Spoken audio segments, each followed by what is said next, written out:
હવે મેં તમને આગળ શીખવાડ્યું હતું આઈ એમ અને વી આર. આજે આપણે શીખીશું યુ આર. જો આપણે કોઈને એમ કેવું હોય તું છોકરો છે, તું છોકરી છે, તું રાજા છે, તું રાણી છે, તું વિદ્યાર્થી છે, તું વકીલ છે, તું ડૉક્ટર છે. સૌથી પહેલાં મારે કોઈને એમ કેવું હોય કે તું, તો એના માટે શું આવશે? U, Y O U. અને છે એના માટે આવશે R, A R E. R એટલે છે. અહીંયા બીજો પણ એક શબ્દ આવે છે તમે. તમે અથવા તું. હવે એના આપણે એક્ઝામ્પલ જોઈ લઈએ. આપણે આગળ જેમ જોયા હતા એમ કે આગળ મેં તમને શીખવાડ્યું હતું કે હું રાજા છું, તેનો એક દાખલો જોઈ લઈએ કે હું રાજા છું. આને આપણે વાક્ય કેમ બનાવ્યું હતું કે વાક્યનો પહેલો શબ્દ મૂકી અને છેડેથી વાક્યને સ્ટેપ બાય સ્ટેપ ઊંધું કરી નાખવાનું. તો સૌથી પહેલો શબ્દ મૂકી દો હું, છેડે જાઓ છું અને પછી આગળ આવો રાજા. તો હું માટે શું હતું? આઈ. છું માટે શું હતું? એમ. વચમાં એ મૂકી દેવાનું અને રાજા એટલે કિંગ. આવું કંઈક આપણે વાક્ય શીખ્યા હતા. એ જ રીતે હવે મારે એમ કેવું કે તું છે, તો એ કેમ લખાશે? તો એમ કેવું હોય કે તું રાજા છે. પહેલું શું છે? હું રાજા છું. હવે શું આવશે? તું રાજા છે. તો એની એ જ પદ્ધતિ, વાક્યનો પહેલો શબ્દ મૂકી છેડેથી સ્ટેપ બાય સ્ટેપ ઊંધું કરી નાખો. પહેલો શબ્દ છે તું, આગળ જાઓ છે, આગળ આવો રાજા. તો તું માટે શું છે આપણી પાસે? તું માટે યુ, વાય ઓ યુ. તું માટે યુ. છે માટે R, A R E. A R E. U R. રાજા એકલો છે એટલે અહીંયા શું આવશે? અ. રાજા એટલે king. You are a king. બીજું વાક્ય એમ કેવું હોય કે તું વિનય છે. તો વાક્ય પેલો શબ્દ મૂકી દો તું છે વિનય. તો તું માટે શું આવશે? તમને કહ્યું તેમ આગળ યુ. છે માટે આર. હવે જુઓ, નામ હશે ને કોઈ પણનું, એમાં અ નહીં આવે. જેમ કે વિનય, રમેશ, છગન, મગન, કોઈ પણ તમે નામ લ્યો એમાં અ નહીં આવે. તો નામનું નામ VINAY. હવે સેન્ટેન્સ નંબર 3. હવે અહીંયા મારે એમ કેવું હોય કે તમે શિક્ષક છો. તો વાક્યને ઊંધું કરી નાખો. તમે છો શિક્ષક. હવે દરેકના મનમાં એવો સવાલ થતો હશે કે આ જે આગળના વાક્ય છે એમાં તો અહીંયા છે તું રાજા છે, બીજું છે એમાં તું વિનય છે, તો અહીંયા એમ કેમ કીધું કે તમે શિક્ષક છો? તો તમે એટલા માટે મૂક્યું કે આપણાથી જે મોટા છે, આપણે જેને રિસ્પેક્ટ, આદર આપીએ છીએ, માન સન્માન આપીએ છીએ, એને આપણે શું કહીએ છીએ? તું કે તમે. તો એને આપણે માન દઈને બોલાવીએ છીએ. એટલા માટે અહીંયા શું કહ્યું છે? તમે. આપણે જે આપણા સાહેબ હોય એને આપણે એમ કહીએ કે તું મારો સાહેબ છે? નહીં. એને શું કહીએ છીએ? તમે મારા સાહેબ છો, તમે મારા પિતાજી છો. એમ કહીએ કે તું મારો પિતાજી છે, તું મારો બાપ છે, એવું નથી કહેતા. પણ શું કહીએ? તમે મારા પિતાજી છો. તો એટલે એના માટે મેં યુ મૂક્યું છે. તો અહીંયા યુ માટે શું આવશે? તમે માટે યુ, છો માટે આર અ ટીચર.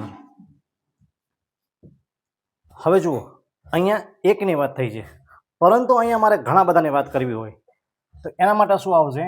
તો મારે એમ કેવું હોય કે તમે, તો એના માટે શું આવશે? એના માટે પણ યુ, વાય ઓ યુ. અને તમે છો, તો એના માટે શું આવશે? આમાં જેમ આવ્યું તેમ જ આર, એ આર ઈ. હવે અહીંયા શું છે? હું રાજા છું. આ હુંની જગ્યાએ એની સામે આપણે શું શીખ્યા હતા? અમે રાજાઓ છીએ. આપણે એક એક્ઝામ્પલ જોઈ લઈએ. હું રાજા છું તો અહીંયા શું હતું? અમે રાજાઓ છીએ. પહેલો શબ્દ મૂકી સ્ટેપ બાય સ્ટેપ છેડેથી ઊંધું કરી નાખવાનું. તો અમે માટે અમેનું અમે, છીએનું છીએ છીએ એને વચ્ચે લઈ લ્યો, અને રાજા છે એને છેડે જવા દો. અમે છીએ રાજાઓ. તો અમે માટે શું આવશે? વી. છીએ માટે આર, અને રાજા એટલે કિંગ પણ શું છે? રાજાઓ. તો શું લાગશે પાછળ? એસ. ઓકે. એવી જ રીતે અહીંયા મારે એમ કેવું હોય કે તું રાજા છે, એની જગ્યાએ મારે ઘણા બધા છે અને એને એમ કેવું હોય કે તમે રાજાઓ છો.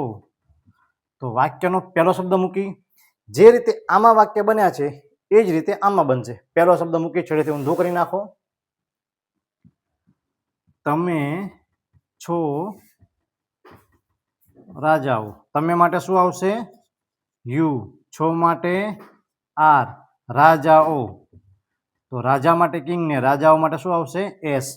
તમને જેમ આગળ કહ્યું એમ કે જ્યારે કોઈ પણ નામની પાછળ ઓ આવે, શું આવે? ઓ, ત્યારે તમારે અંગ્રેજી સ્પેલિંગમાં તેની પાછળ એસ મૂકી દેવાનું બસ.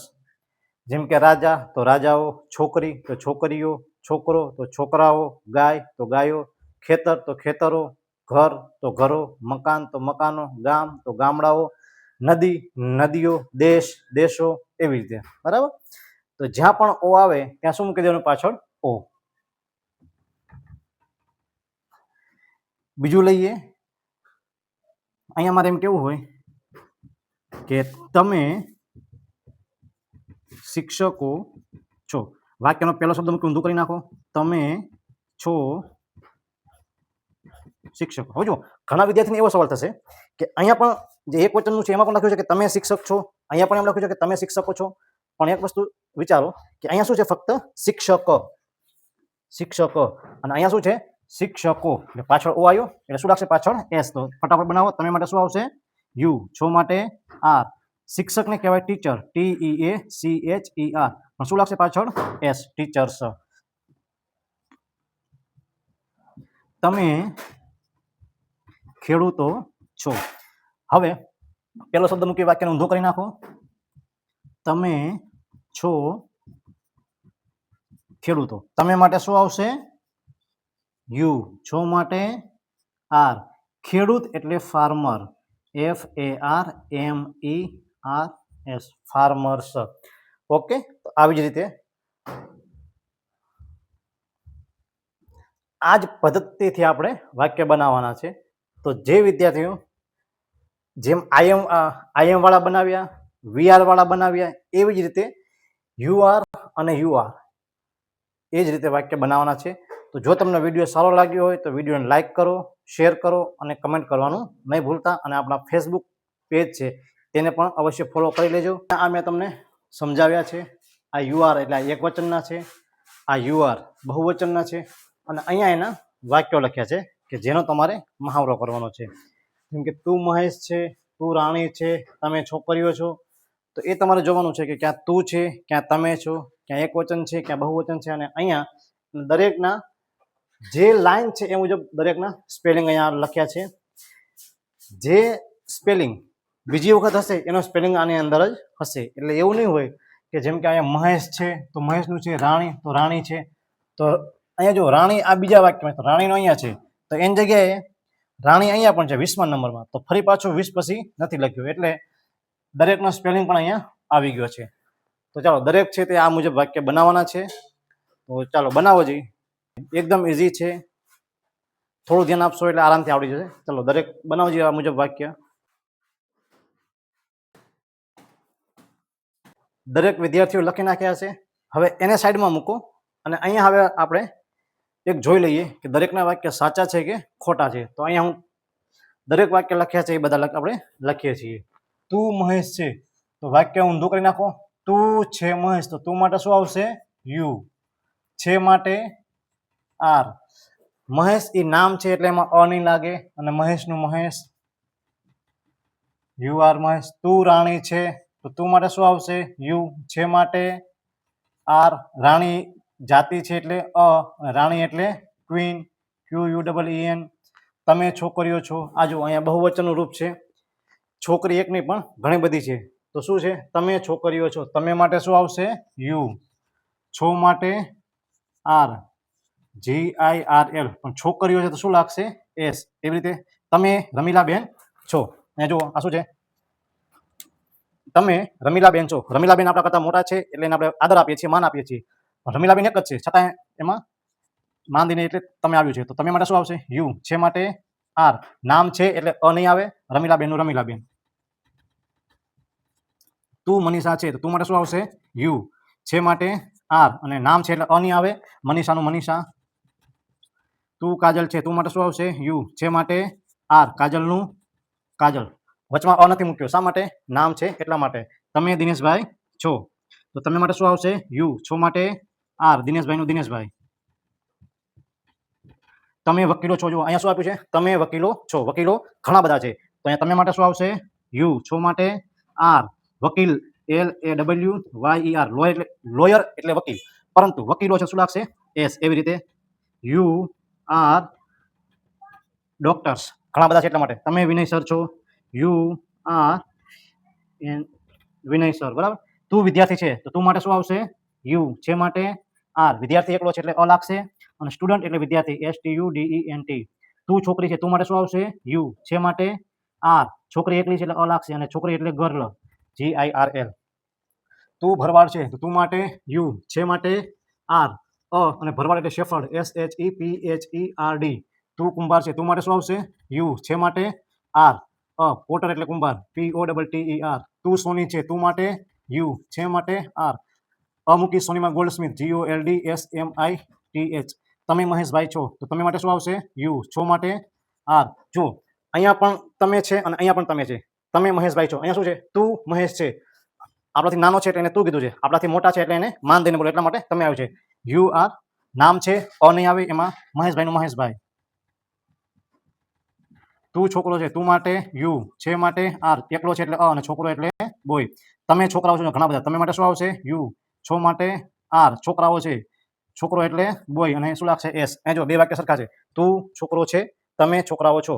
તો અહીંયા you you are are a. એકલો છે એટલા માટે અહીંયા ખાલી બોય છે અને અહીંયા શું લાગ્યું? એસ. ઓકે. બહુવચનમાં એસ લાગશે, એક વચન હશે ત્યારે વચમાં એ આવી જશે. તમે વિદ્યાર્થીઓ છો તમે માટે શું આવશે? You are STUDENTS. સ્ટુડન્ટ્સ. તમે રાણીઓ છો. You are twins, QUEENS. તું દરજી છે તું માટે શું આવશે? યુ. છે માટે આર. Taylor, TAILOR. ટેલર એટલે દરજી. તું દિનેશ છે તું માટે શું આવશે? યુ. છે માટે આર અને દિનેશનું દિનેશ. તમે શિક્ષક છો. શિક્ષક આપણાથી મોટા છે એટલે એને આપણે માન દઈને બોલાવ્યા છે. એમ કીધું હોત કે તમે શિક્ષકો છો તો એ બહુવચન થાત, પણ અહીંયા શું છે?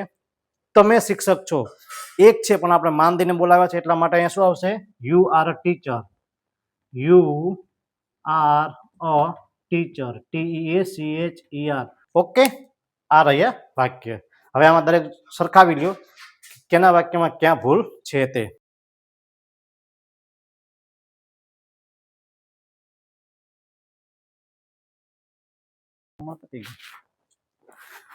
હવે જુઓ આ રીતે આપણે આગળ છે તે શીખવાનું છે. તો હવે ફરી પાછા મળીએ આગળના વિડીયોમાં. તમને વિડીયો સારો લાગ્યો હોય તો વિડીયોને લાઇક કરો, શેર કરો, સબસ્ક્રાઇબ કરો અને અમારા જે ફેસબુક પેજને ફોલો કરો, ઇન્સ્ટામાં પણ અમને ફોલો કરતા રહો. ચાલો ફરી પાછા મળીએ છીએ નવા વિડીયોમાં.